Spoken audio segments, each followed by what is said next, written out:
The big fight, Canelo Alvarez, of course, the guy that turned up dirty for steroids in the last fight. Of course, he's going to take that back in training. He's going to take on Johnny Golovkin in a rematch. Of course, Golovkin claiming he's the cleanest guy on the planet. I don't know. I think he's gotten old overnight. I think he's going to maybe suffer the same consequences that Sergey Kovalev suffered last night. When you get old, guess what? Things happen. Bottom line is, the man that knows more about boxing than anybody on the planet is John Signorella. And Johnny Sig, what's happening there? Is Johnny Golovkin getting old before my eyes, like Kovalev is getting old and fading one night? It very well could be, Pete, but here's what's up, brother. He's fought some really good opposition in his last two fights, in Canelo and Danny Jacobs. Mm-hmm. So therefore, it'll pump the brakes a little bit on knocking people out and looking stellar every single time. Now, having said that, yes, he's getting a little bit older. I'm interested in seeing if he actually steps on the gas a little bit sooner this time. Because the last time he was very apprehensive against Canelo. He gave him too much respect, I felt. Again, easier said than done. Like I always say, I'm the guy on the couch drinking the beer watching this thing. And also, the interesting aspect would be to see if Canelo looks a little hindered from his previous performances because guess what? He's not on that tainted meat anymore. So, are you implying that he was on performance-enhancing drugs before? That he actually fought under them? Absolutely, man. I can't buy this tainted meat stuff. You got to be more responsible. Even if that was the case, first of all, they had that response awfully fast. So they had their alibi pre-made, preset. This is what we're going to blame it on, And if they even had to consider that, then why would you put yourself in a position because you're showing that you have knowledge that this can happen? So that's just negligent in itself. Well, the kind of money he's got, he could have done like Ronald Reagan and bought his own cows. That's what I'm saying. I mean, he could have bought his own cow, or he could have went. There's no excuse for this. Buddy. He should have went and saw Pepino Cuevas. Pepino Cuevas, the former world welterweight champion, is a butcher down there in Mexico. So he could have went and saw Pepino. Anyway, he could have his own taco truck. Taco trucks and combat sports don't mix. Ask Cain Velasquez. Ooh, very, very good. Hey, man, the guy gained 80 pounds between fights. Now, let's talk about the upcoming super fight. Is it done? I mean, as the athletic commission basically said they've allowed these guys, they're going to fight in September, Canelo and Triple G? Yeah, we're signed, sealed, delivered September 15th, and I'm looking forward to it only because I'd like to see Triple G, put the hurt on Canelo after all the TMZ drama that has transpired since he popped for clenbuterol not once but twice back over the winter. I attribute it to genes, and I'm not talking about, Levi's or any of that kind of good stuff. I'm talking about Genes. I'm talking about genes, because when that jaw of his sort of got real square, and that's a human growth hormone signs in some people's minds, his jaw got real square, and he had a body that was unlike any other Mexican I had seen ever before in my life. I mean, he just was ripped like you and me. He was ripped like he was on steroids. I mean, that's what he looked like. He looked like he was ripped on steroids. And then you add the acne in there, and the guy's in his late 20s, all this acne on his back, things like that. So the telltale signs were there before he tested positive. I could not say it better myself. And you know what? So much pressure is on Canelo going into September because he has to look good still. He has to, now that he's, obviously testing clean for the fight to go on, he's got to look good against G. He's got to show that, hey, whatever happened the past couple of years or in the last fight in particular wasn't a fluke, although I do feel Triple G won the first fight.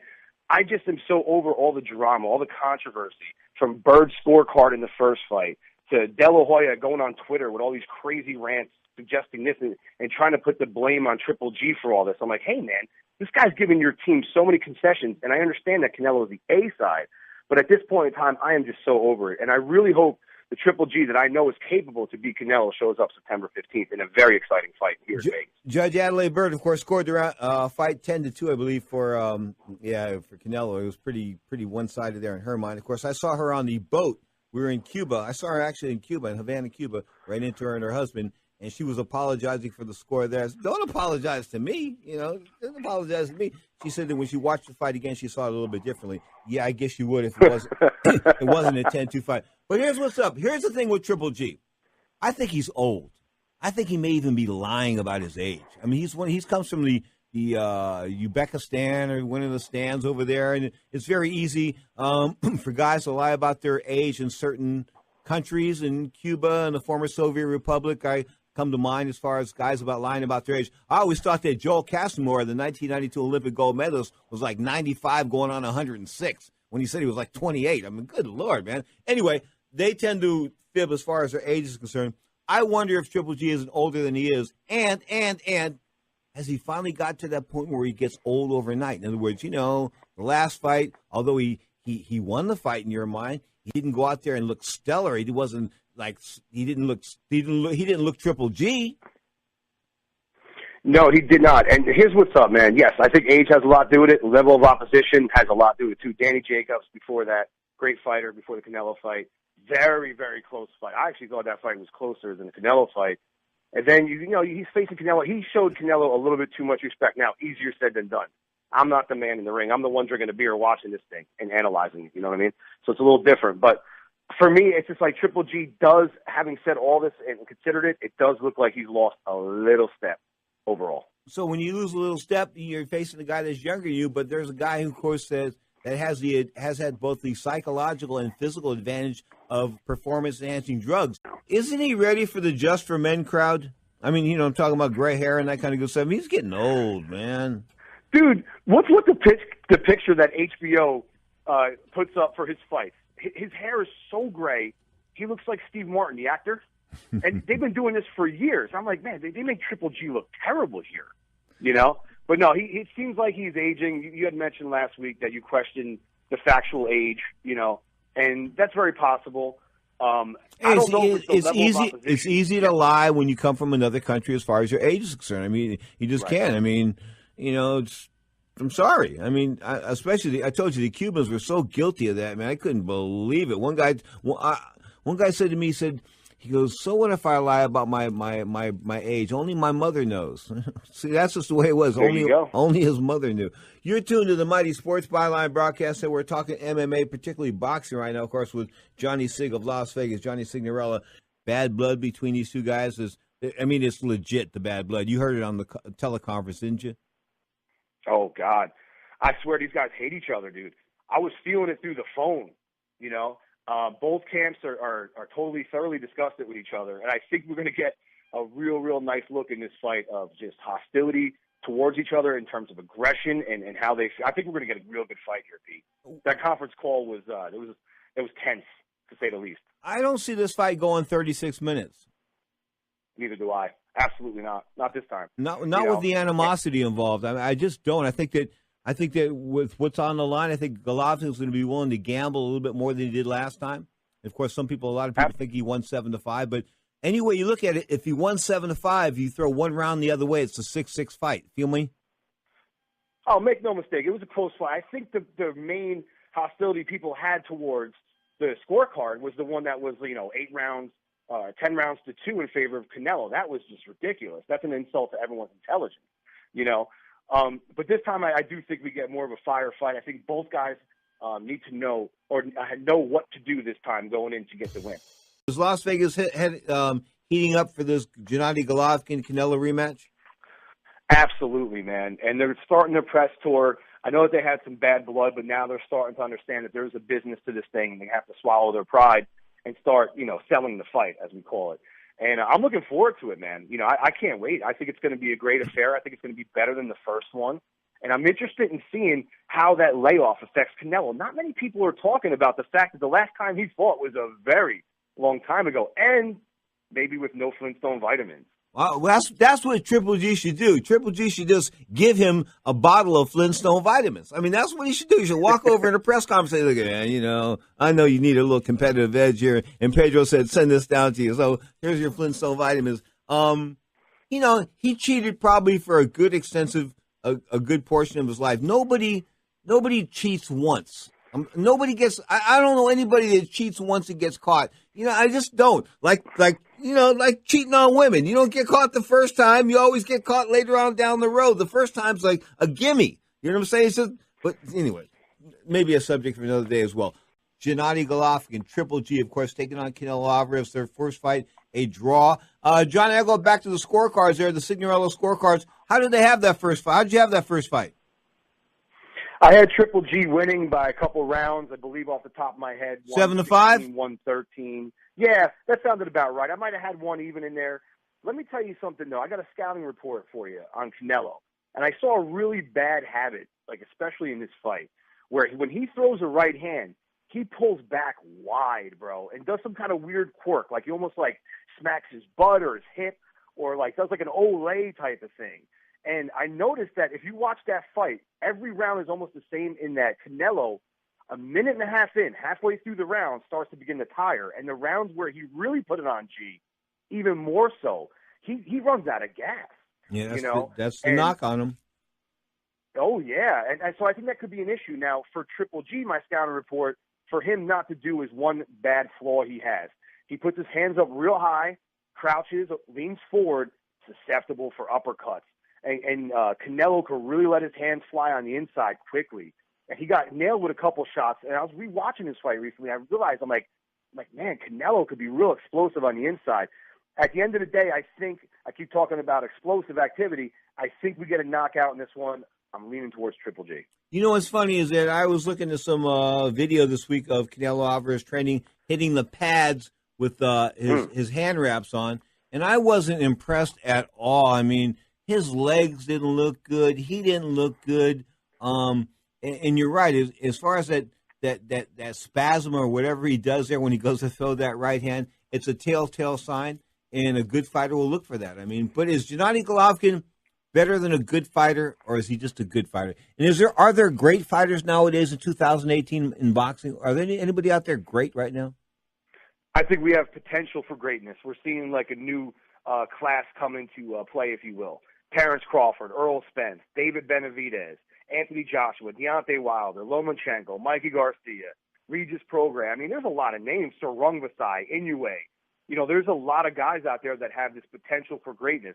And I think that's why boxing is in such a good place right now, because it has a special feeling to it. It has something that was a little bit removed over the past couple of years before about, I'm going to say 2015. There was a big shift in momentum. And there's other cats out there like Usyk. If you wanted to lay down a prop bets as far as the Gennady Golovkin and Canelo Alvarez fight, would it be a prop bet or would it be a straight bet? You're the guy from Vegas. How would you lay down this? And of course, if you do bet on it, you can't straight an opinion. You can set the who, what, where, when, and why, but the opinion stuff you got to sort of lay back on if you lay a bet on. That's what I sort of. Do you see where I'm coming from on that one? If you bet on something, how you can't be sort of objective.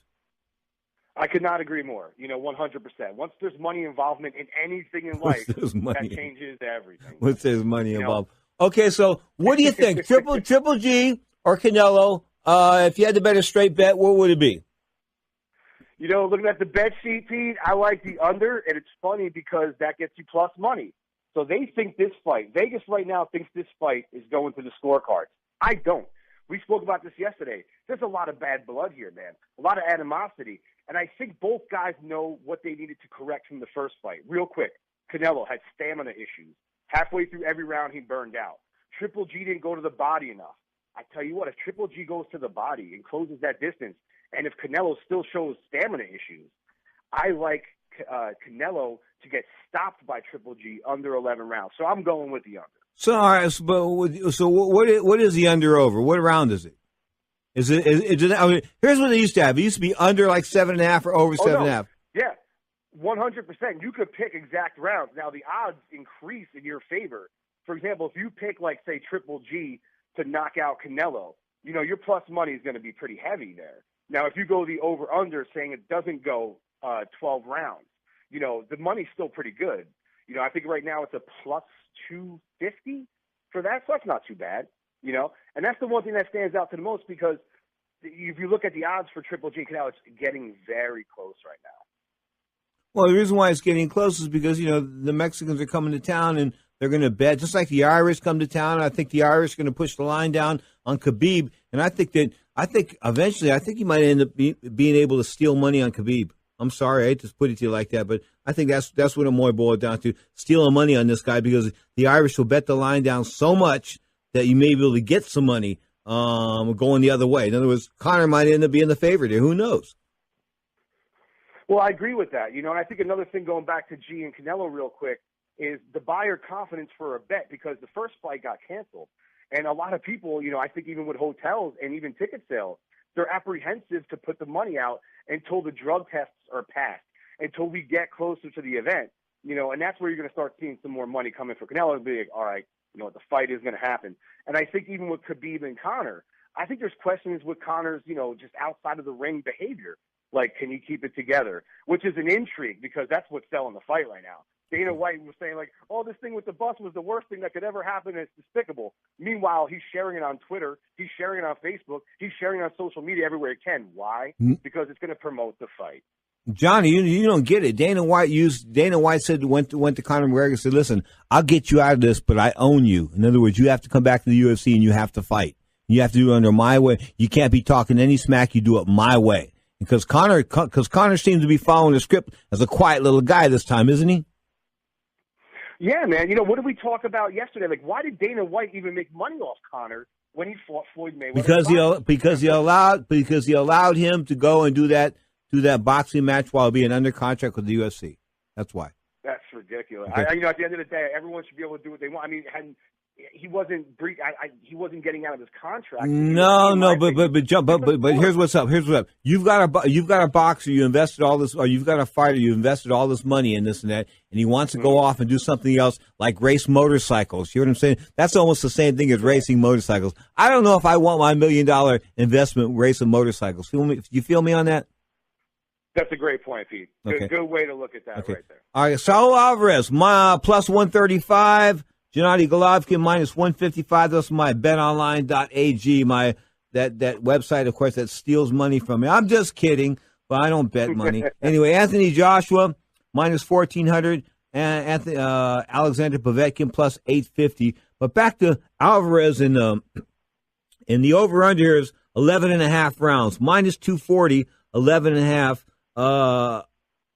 Under 240, plus 190. Does that sound about right? Yeah, it sounds about right, and the thing is, looking at this fight real quick, Pete, with Joshua and Povetkin, I wanted the Wilder fight. I think a lot of people did. But now looking at this one and understanding that this fight is going to happen, we got Povetkin, who's a shorter fighter, and Joshua has a hard time with shorter guys. And in the past two fights since the Klitschko fight, removed from it, Joshua looks a little different. So, I mean, I'm not saying he's going to lose this fight, but if you're going to bet against him, I mean, I think he's got a good shot at it. Maybe Johnny, you're dreaming. Let me tell you what this kid's doing. He's learning on the job.